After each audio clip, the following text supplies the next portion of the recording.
Hi Hello, everyone. Welcome to the You Don't Look Like an Engineer podcast. We have hit the big 2-0 for our episode today. Yeah, and to celebrate this big milestone, because it is a big milestone, as you guys know, it's been a year since we started, and we have gone through a lot of learning in this experience, and we have been able to meet people that are very, very inspiring. Yeah, people we never thought we'd be able to get in connection with, who literally inspire not only us, but I'm sure the listeners as well, to be, following their dreams in whatever aspect of STEM or outside of that may be. Yeah, we have learned heaps of new skills, and we have discovered a new level of connection in our friendship. Sohan and I mean. I mean, you guys too. But anyway. And all the amazing mamacitas we get to talk to. Yeah, oh my goodness. Sorry. And papacitos. So, as I was saying, for today's celebration, we have collaborated with our sponsors, Design and Build. So, Design and Build is a recruitment agency in Australia, and they started over 18 years ago. They have experience recruiting in construction, engineering, architecture, manufacturing, property, and real estate. We couldn't be more thankful to have such an authentic company working with us, and you'll find out why. Meeting Andy, which is the director in the Sydney office, was actually a surprise for us. Last year, they approached us, I think 1 week after we released our first episode. And it couldn't have been a more exciting, I guess, feedback or just like comment to have as soon as we started. It was very reassuring. Do want to say thank you to Design and Build for, even noticing us right when we were like, not that we're anybody, but when we were like baby steps and reaching out and showing us support and believing in what we could take this platform to be. And they continue to believe in our work and in our potential, as they are sponsoring us again this year, and we will continue to work together for making this industry more diverse and inclusive. Exactly. Not just from a gender perspective, but from ethnicities and just diversity in its entirety. So when we say we're collaborating with Design and Build, that means that today we're having for the first time a bit like a panel of speakers. So it's not just Laura, me, and a guest. We're going to have 3 guests on, and the 5 of us are going to get into some discussions about how to cultivate an inclusive workplace culture. And to discuss this topic, Design and Build has organized 2 speakers to come from Arch Artifacts, who is a client of theirs, and they were founded in 2014. So they've been in the industry for about 15 odd years. And they started in industries such as rail and roads, but they've expanded on to become services in systems engineering and safety assurance. And so today we have 2 of the most weapons in their team. So we have Jody and Jonathan. Jonathan, as you will find out, is what we hope to see leaders look like. Jonathan is the director. Director. Oh, wow, shit. Yeah, we have the big dog. And we have Jody, which is an actual weapon as well. And I love her background. She's not actually an engineer graduate. However, she's been working in the industry for the past few years. And her experience is in process engineering, which is completely different to what we do. Sort of similar in certain sentences, but still a very different industry. And honestly, it just goes to show you don't have to have a specific type of thinking or a specific tertiary education background to be in STEM or to be involved in this industry. It just goes to show that you don't really have to look like an engineer to be in the engineering industry. We have Sophie Potts, who is a recruiter at Design and Build. And without further ado, Sophie, would you like to introduce yourself? So I am a recruitment consultant for Design and Build. I've spent probably about 8 years now recruiting across the engineering sector. Started out in the UK, moved over to Australia about 6 years ago, and obviously work with a range of different companies within the sector. So yeah, looking forward to having this conversation just in terms of the differences I've seen that have happened throughout the years, as well as the strives for change that are happening at the moment as well. Lovely. My name's Jonathan Louis. I'm one of the directors at Arch Artifacts, which is a company that sells engineering services to largely the infrastructure industry. Yeah, I've been a engineering leader through multiple major infrastructure projects, starting out in London Underground on the Piccadilly line. I spent about 8 years at Transport for New South Wales, leading engineering on multiple projects, including Parramatta Light Rail and Northern Sydney Freight Corridor. And yeah, happy to have a conversation with you. Hey, I'm Jodie. I'm also at Arch Artifacts at Jonathan. I'm a requirements manager. I'm not an engineer. I didn't study engineering. I'm actually a marketing graduate a while ago. And I somehow ended up at Arch thanks to the work that I do with Doors NG. I'm not sure if you guys know it. It's a requirements management software. No. But that's me. So I guess the topic of today, as everyone can see on the title of this podcast episode, is how to foster inclusive workplace environments.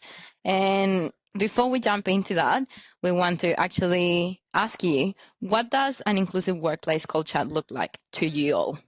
I think it looks different to everybody, and I think that's something that we absolutely have to understand and foster from as different employers and as people at different levels within an organisation. It does look different to different people, depending on what stage you're at in your career, if you're male or female.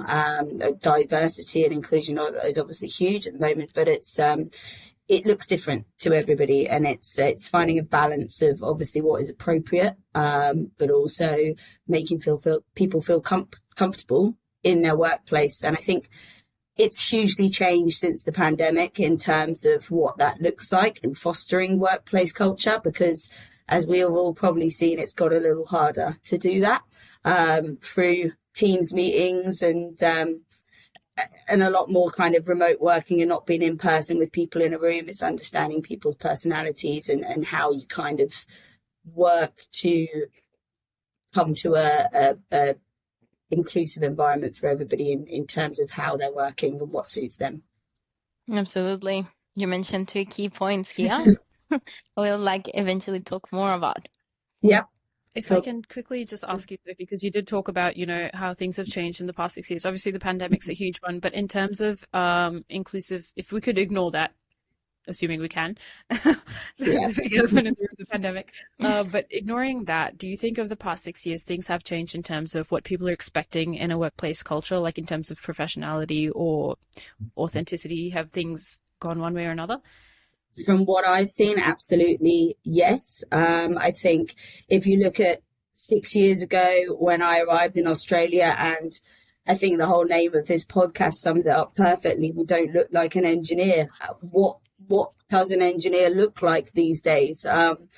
In the past, for me, when I started in recruiting in this space, it was a white middle-aged man in the UK, and seeing those changes through the years and obviously bringing more women into the industry, but also more people that aren't necessarily, like Jodie yourself said there, you're not from an engineering background, but that doesn't mean you can't work in an engineering company.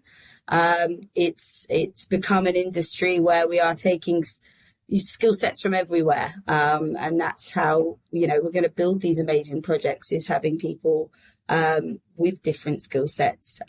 So I think there's just been a huge change in terms of younger people coming through, obviously, and how they've been educated as well. That's changed over the years. Coming out of universities is different to when older people would have done their university. We've been very much going in every day and studying a curriculum. It's all changed, and I think the entire industry, not only engineering, has moved with the times to a degree, for sure. Yeah. What about you, Jodie and Jonathan? What do you think an inclusive workplace culture looks like? Personally, for me, an inclusive culture is somewhere individuals do feel safe. It's where you know each other's boundaries, and you also then feel to be able to reciprocate that, to be able to let people know where your comfort levels and safety bubble sits, to be able to communicate that. Somewhere that you can have open communication without fear of being ridiculed or gaslit or feel like you're just talking to a brick wall. And that's something that I think our team personally do really well, open communication. Yeah, to build on that, I think Jodie talks about a safe space. Definitely a safe place to learn, but a safe place to be yourself. We try and foster a culture where, you know, we don't have you check your values at the door. You come the whole you, and we don't ask you to do anything you're not comfortable with, and take it from there, really. And the word is also inclusive, right? We want you to feel part of the team. Like there shouldn't be I'm sitting outside of these people, even though they may look different, they may come from a different background, they may be educated different, they may have different skill set, but together we're stronger.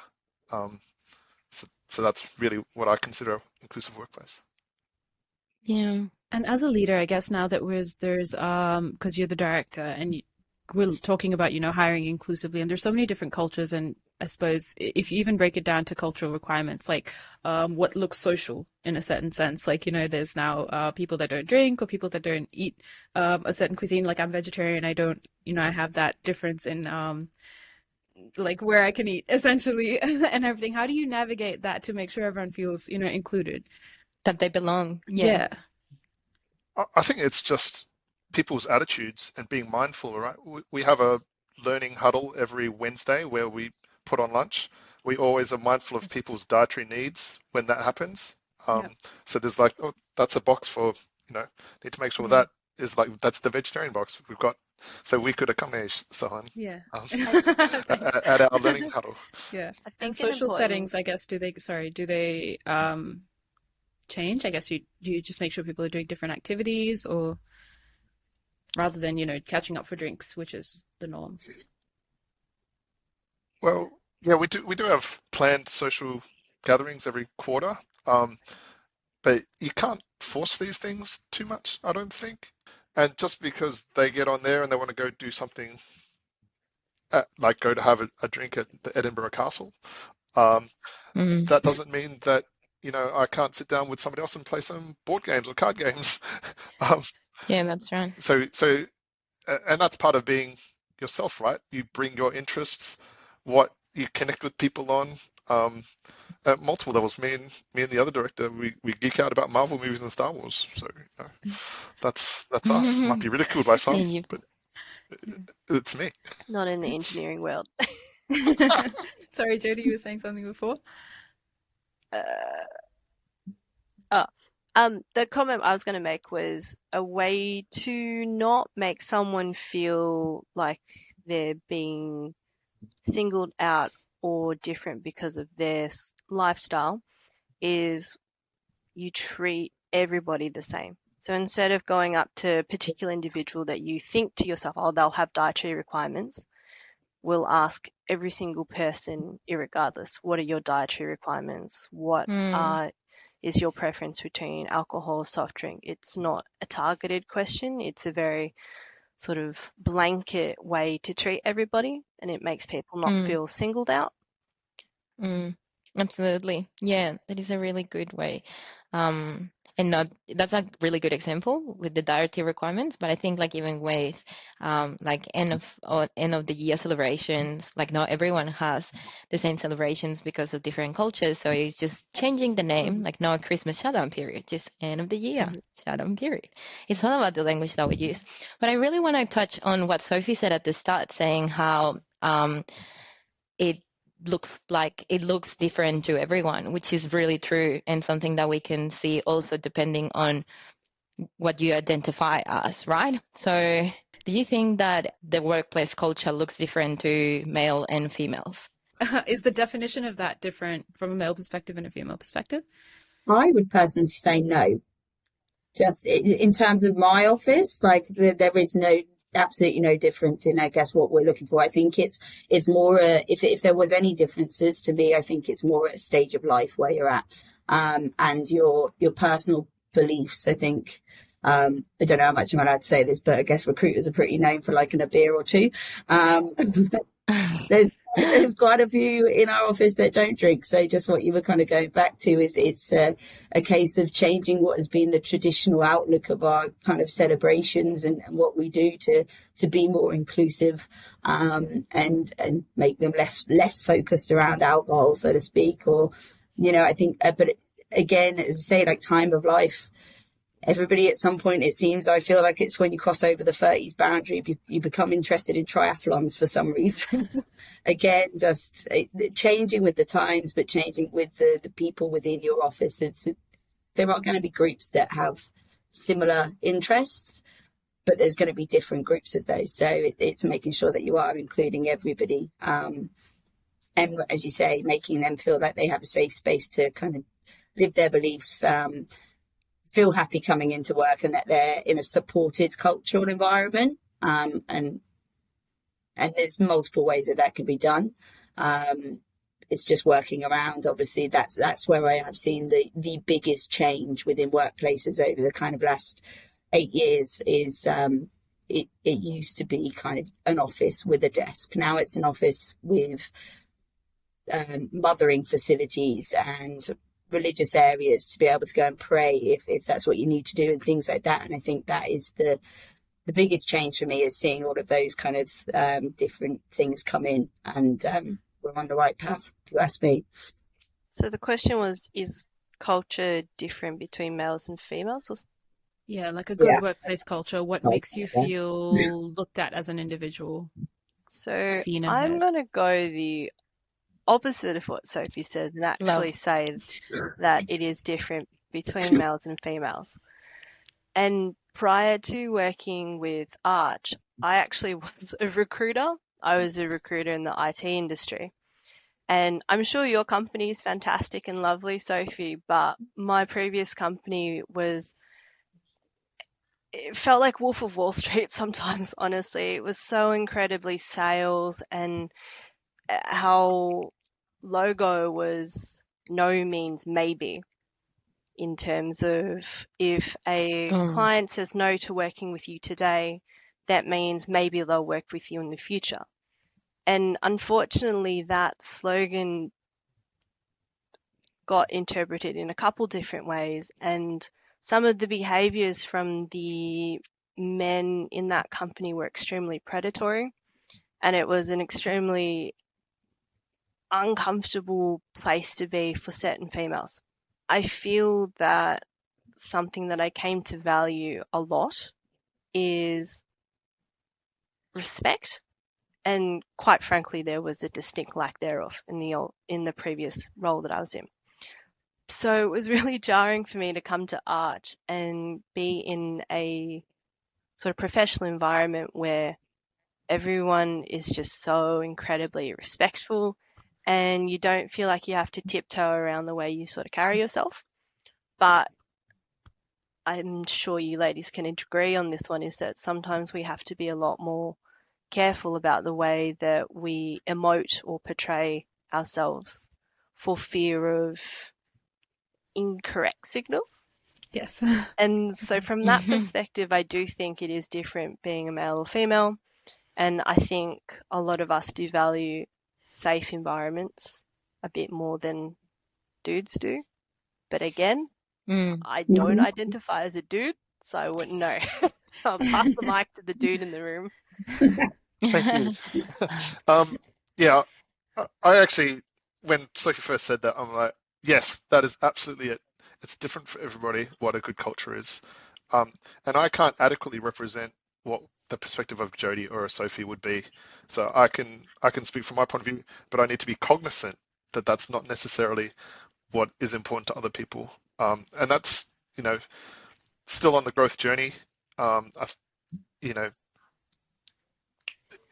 Perspective taking is about meeting as many people as you can, understand what's important to them, and then trying to factor that into your worldview somehow. Hmm. Yeah, I think it's a really interesting one because I also feel like it depends of the companies that you work for, right? Like, so if he has an excellent experience in same industry, recruitment, at a very inclusive and I guess authentic company, it seems, and that's why they sponsor us. But in all honesty, like all companies vary. Like I have also had really poor experiences in the engineering industry at different companies, and it just makes you, as you said, Jody, feel refreshed when you go to a place where you can feel safe.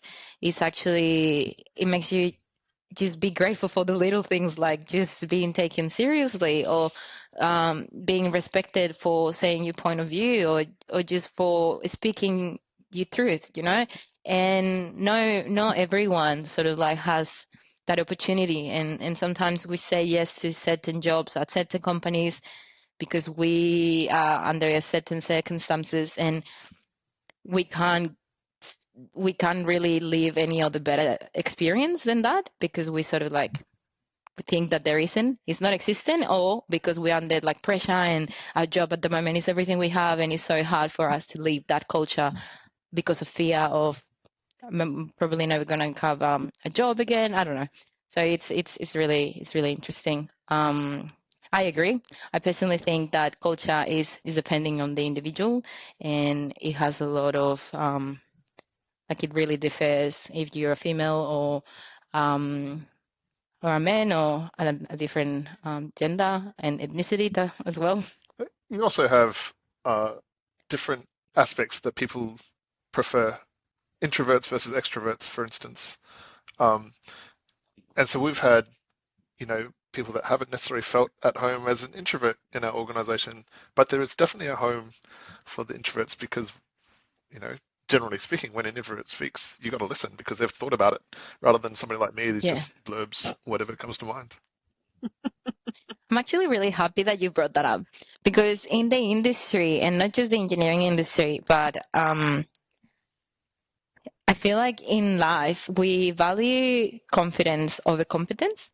And it seems that extroverted people are confident just because they talk and they are bubbly and they like just interact with everyone, right? It's just their natural selves. Like they could be really not that confident, but they just talk and talk. But they seem to be confident, right? And it's really important to like highlight that there's difference in their personalities, and some people are very comfortable with just being more reserved, and others are more open and more socially, I wouldn't say socially able because even like introverted people are really good at social skills. It's just that they just talk when they have to talk, you know? So, so can actually, do you want to say something about it? I'm a bit more to the introverted side, but I think I do well in social scenarios. So I think that's what Laura's referring to. But I definitely have my periods where I'm like, I am done enough socializing for the day. But even like, I don't know if it's a male female thing, but it's also, I've noticed this in the engineering industry. If you don't sound certain that what you're saying is right, you get overlooked and like, oh, they're too doubtful of themselves. Like, but it's something like you can't really know until you've like done the task. So like, for example, sometimes I use the words like, I think this is what we should do a lot. And they're like, you think, why aren't you sure? Because I'm just not. But that doesn't mean what I'm saying is wrong, you know? Yeah. I think that's a really good point, though. Like, I communicate that a lot because I've got to believe that I'm not necessarily the only person in the room that knows what they're talking about. So if you believe, and this goes back to diversity, right, and inclusion, which is you have to factor in people's perspectives. One of the best definitions of assertiveness I've heard is that you value everything in a discussion or decision that needs to be valued, whether that's your opinion or somebody else's. And sometimes that's empowered me to say something that I'm thinking, but may not have had the confidence to say, because I'm either speaking for myself, that's something that needs to be valued, or somebody else. So yeah, I think the way you put yourself across, Sohan, is really good in terms of eliciting the best outcome. And I think, well, I know this is one of the reasons why I think you're a fantastic leader, Jonathan. So twofold. Lara was talking about how assertiveness equals confidence, and it's very easy for someone who is not a director to sit and listen and take everything that you have to say for gospel. But then it's also really insightful of you to understand that you can be the loudest person in the room, but you may not necessarily be the rightest person in the room. Yeah. And so for you to then finish your sentence and say, but I'm open to hearing what you guys have to say, discuss, I think that's a real indicator of what a inclusive environment looks like. It's a good leader is someone who knows these little bits and pieces and how to get your bang for your buck out of an introvert, if you will.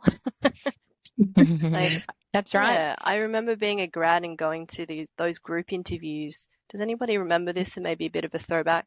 Yeah, the group interviews and you spend an entire day there and they just walk around and listen to you. And something that I got told was it's not the loudest person that they want. It's not the most talkative person. They want to hire the person that will notice the quiet people and the person to encourage the entire table and facilitate a discussion as opposed to sort of strong arm a discussion in a specific direction. So I think there is knowledge that loud does not equal right. And you just need to be able to find the support network that can encourage and foster that sort of mindset, which I think Jonathan does really well personally. He's a very woke extrovert. Oh, kudos to you, Jonathan. That's awesome. Really good to hear. That's exactly what we need, especially minority groups in any industry. We need those allies that can see what we're good at and do push them and be like, okay, sell yourself. This is what you can do. I think it's incredibly important. But if I can add an undertone to, I guess, where our question came from, the first initial question, do you think like a good workplace culture looks different for men and women? I think where it comes from for us is we keep hearing, and this is like on social media, but also in workplaces, especially for the younger people, where they're like, oh, innately men and women are different, men socialize in a different way to women. So women are more, how are you doing? Yeah, get into your life. Are you okay? Kind of thing. And men are like, oh, we'll just go have a good time, and unfortunately that's also why, we have to have Movember and everything, because, talking about each other is not as common for men. So in that sense, if one party, we can assume, I don't know if this conversation is even right, maybe in the workplace, women are also just out to have a great time. I don't know. But if they are, if one party is looking for like a more personal connection and one is like, oh, I just come, share, have a good time, go back home, it's perfectly fine. Don't have to know me on a personal level. Then in that sense, what does good workplace culture look like? I would say there is obviously a lot of this that rests on the shoulders of leaders within businesses. And I've worked for some very senior leaders that are very introverted people. And you can see that they have really struggled with this whole piece of being able to include everybody. And that's also putting them in quite an awkward situation for themselves. Especially senior women, in the times that I had, like in the last 8 years working in engineering, as we've seen women being kind of pushed towards more senior roles, there has been that level of, they're probably overcoming quite a lot in terms of how they sit and how they can be seen within an organization, which is predominantly male-led as well. There is no getting around the fact, if you ask me, in engineering right now, in this point in time where we're at, there are just more men in the industry. That is slowly going to change, but it's where we're at. Is that correct at all levels, Sophie? Is that? It's still correct at all levels, yes, but it is definitely, obviously, there is a major increase in females coming into engineering, but there's a way to go. I think. But looking at that and seeing having a leader in the past like that who's clearly struggled on that level to be able to hand that down in terms of experience from her part and probably what she's gone through in her career as well, to now I have an MD who is very in tune with the fact that he wants to make sure he does have one-on-one time with us all, and he does kind of get to know us all at a more personal level. It's also how different leaders kind of take their approach it. Yeah. And it's one size fits all, I don't think. I think, as what Jonathan said, it's about understanding that, you know, taking other people's viewpoints and being, and your self-awareness around that part, that is really what's driving change, if you ask me, at this point. I like what Sophie said. Like, leaders have different approaches to everything. And we see that some leaders like to get to know the team members. As you said, Jonathan is like a weapon at leadership, and he's like really takes the time to get to know his team members and can listen to all of them regardless of the personality traits, right? And I think that's really good. But I think Sohan was asking more in the sense of, like, as an individual, we've talked about bringing your true self to work. Can we really do that, or is it appropriate, like, to in a professional setting?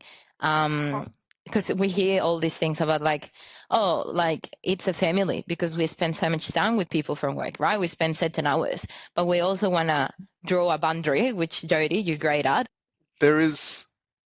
It's different for everybody again. I know I've got two examples in my mind about, you know, as much as we try and create an inclusive culture and that it's not necessarily what everybody wants. I had a really confident engineer who felt they didn't fit in with us because they're a bit more introverted. They didn't want to participate in the social things. They sort of wanted the big company. I want to come to work, do my thing, and then leave, and not have necessarily that real personal connection. And they didn't feel like they belong. And that saddened me a bit, because we want to have a workplace where everybody feels like they can belong in some way. Yeah. And that's where we're still on a journey, right? And I don't think there's any perfect answers here. I've got another example where, in general, I'm a growth mindset, and I try and help people get to the next level, whatever that is. And then I've just one thing that I've really struggled with is, like, okay, there's a person here that doesn't want to improve, doesn't, you know, is perfectly happy with the way they are, and that's fine too. And I think that's a lesson that I've learned as well in this environment. Yeah. We talk about a company being a family, and with your own family, you know what irks each other, you know what's a sore point. So for the people that genuinely do want to be a value add individual to a company, they'll respect those avoidance of topics or speaking to people a certain way. Whereas there are people in the company that are authentic and true to themselves, but that undiluted, unbridled version of that person is very offensive to a lot of people. And having had that communicated to them hasn't changed their way of operating. So sometimes being fully authentic to who you are may not necessarily be what contributes to a good and inclusive environment. Absolutely. Yeah.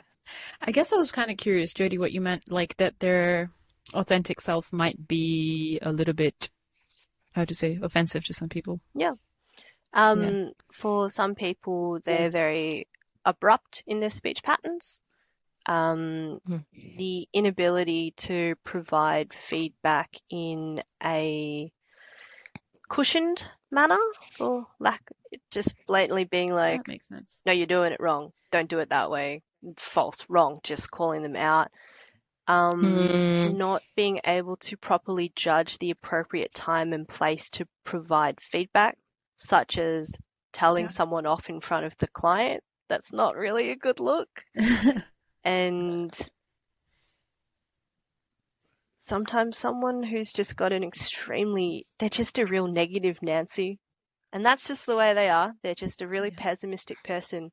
But working with someone like that day in, day out, or they just assume the worst of everybody or think the world's out to get them, that's their authentic self. But by golly, can that be a difficult energy to be around. Yeah, no, that makes sense. It bleeds into the team. Yeah. Unfortunately, because you, as we've said, like you spend so much time with these people that sometimes the one that complains the most is the one that drains you the most, and then all the team is drained. Essentially disrupts a positive workplace culture, which is sort of like tying into what we were going to ask next, which is, do you think, what role do you think that unconscious biases come into play? Like, the more inclusive you try to make your team, what role do they play in disrupting positive workplace culture? I think unconscious biases can definitely play in, right? Everybody has blind spots. And the trick is, if we have got a safe enough culture where somebody feels comfortable pointing that out to somebody, that what you've said to me in Jodie's makes me feel uncomfortable because this, and if they respond positive to that, then excellent. You've actually helped them to uncover their blind spot and work on it. Because once it's then articulated, you can work on it.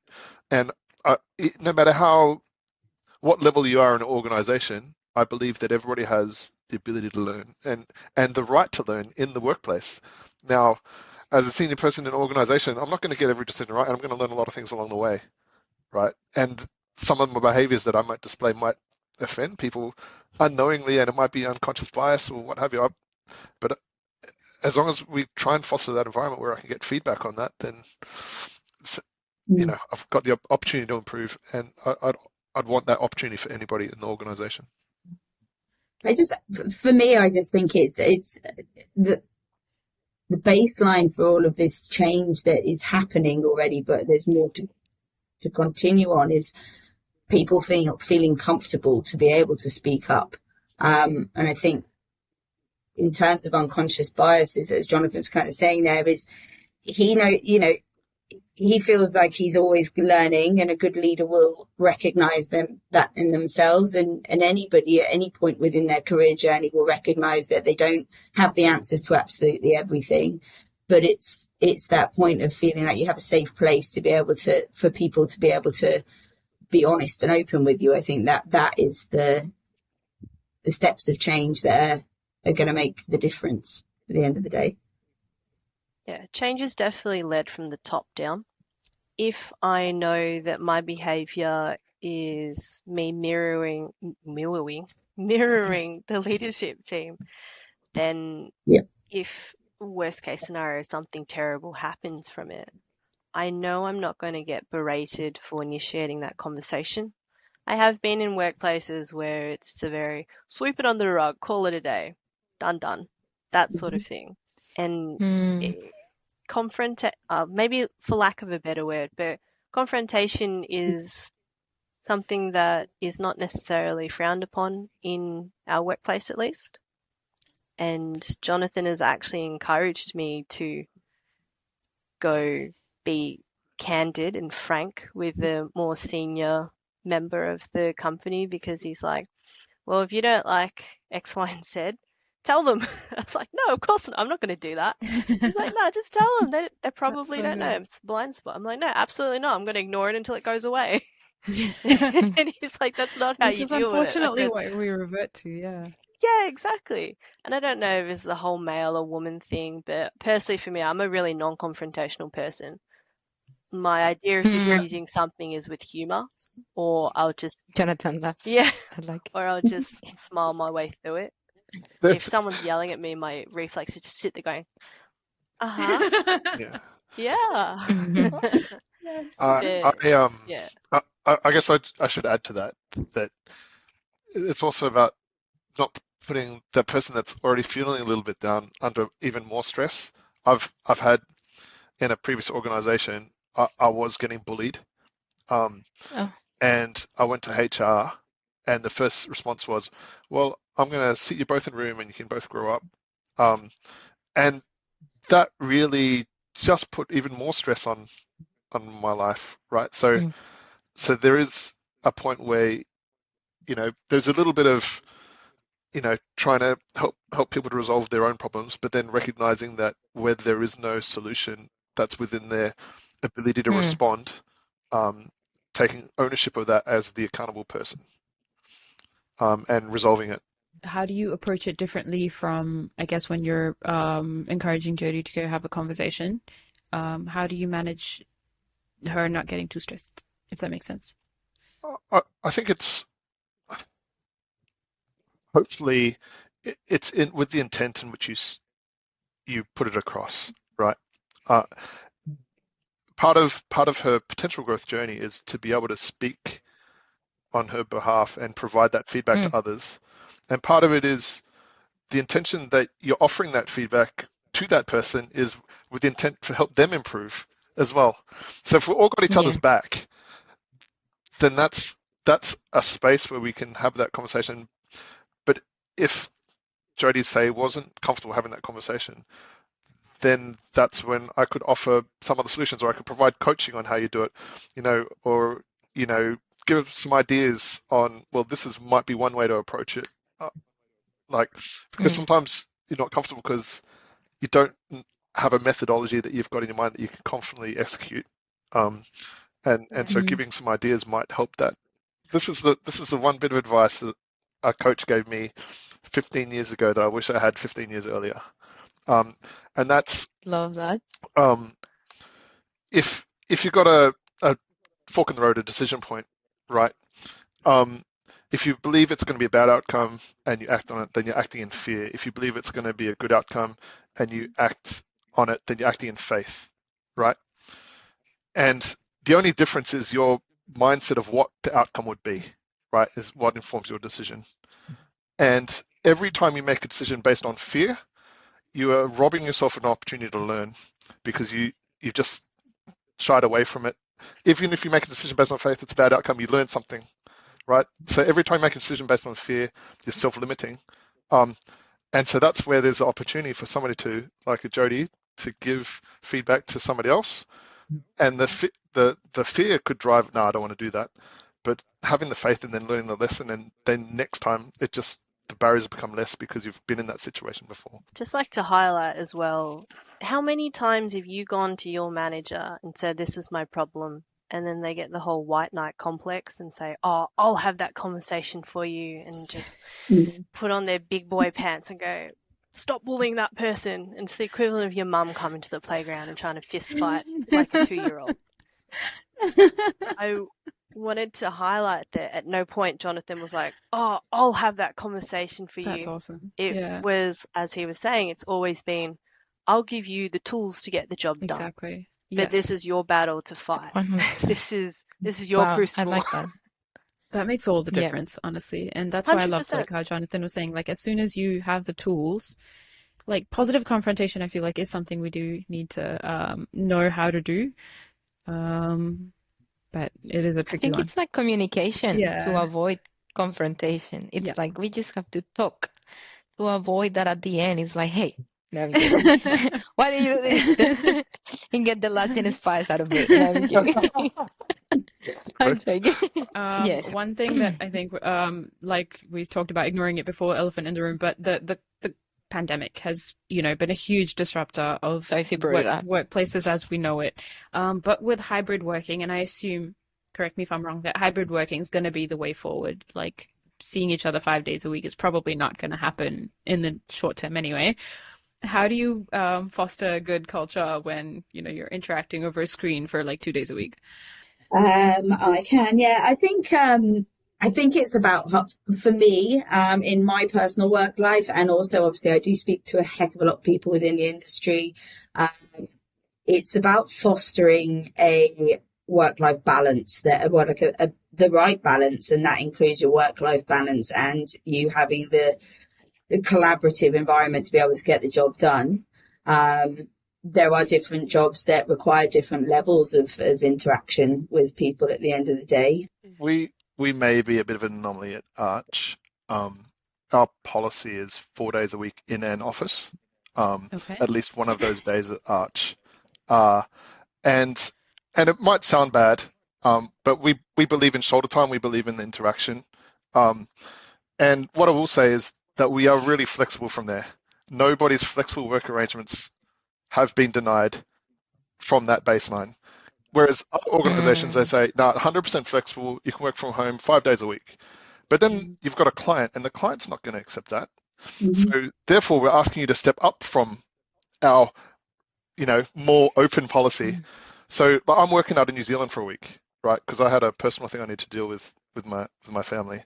Jodie's worked out of Melbourne. We've had somebody work out of Turkey for that. We all recognise that there's plenty of mums and dads in the office, and they go and do the pickups. They need to go see the school choir, or they need to have an award ceremony, or whatever it is. All of that is legit and respected, because work is only part of the equation for everybody. And I'll tell you the reasons for why we believe in that, because we believe in helping the next generation and creating a learning environment. And it's really hard to learn for a graduate to learn off people that are 100% on the other end of a Teams call. You have to be very deliberate. You don't get the ad hoc learning. You don't get to hear the conversations that other people are having and join in when your interest is piqued. And then the other aspect to it is, we work in an industry where we need information from other people, and sometimes the information we need is on the low end of their priority list. And so it's not actually the demand or the logic that we can throw you about why this is important, but it's actually the rapport that we build with people, because they want to do the right thing for us and we want to do the right thing for them. So it's a win-win, and that you can only establish face-to-face. I think we're all very aware of the world becoming more and more automated as well. And everybody's worried about their jobs these days and what computer's going to take over what we do. But the one thing that can never be taken away is rapport building and personal and connection. And though it's all important for people to have X amount of days working from home right here, right now, because it's what we've become accustomed to, I think we'll see a bit of a flip on that. I'm starting to already speak to people that are just kind of like, I'm really fed up of working from home and everything being on Teams.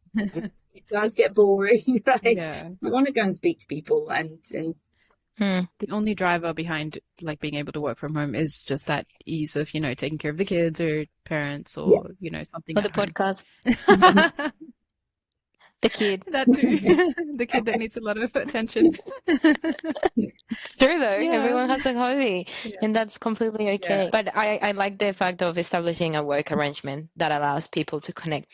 The more that you're going to get out of is when you interact with that senior. Yeah.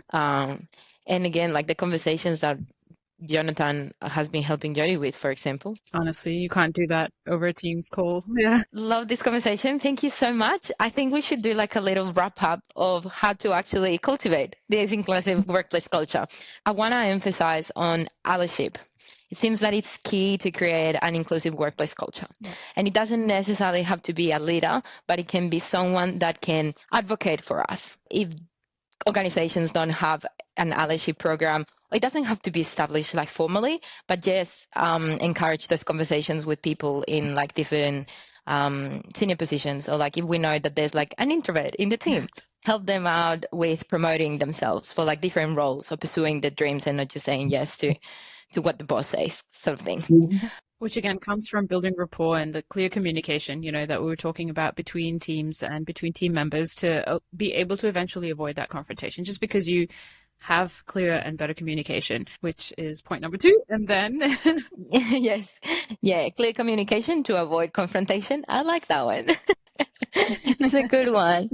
And when it comes to sort of fostering this a culture when we are working as a hybrid. Yeah, it's just that reminding ourselves that work is just one part of the equation and everyone has a life. And sometimes these flexible work arrangements really suit us and take a lot of stress out of our shoulders. But even to end, I think we read this quote on your LinkedIn, Jonathan. It's I think you were talking about systems in general, and they're saying that it's only successful based on how the parts interact with each other. Yep. And I think that in and of itself is the crux of building a good inclusive workplace culture, because you have to figure out how you interact with the people and the team. 100%. 100%. Thank you very much, everyone. It was lovely having you all here. Thank you. All right. Thank you. Have a good one.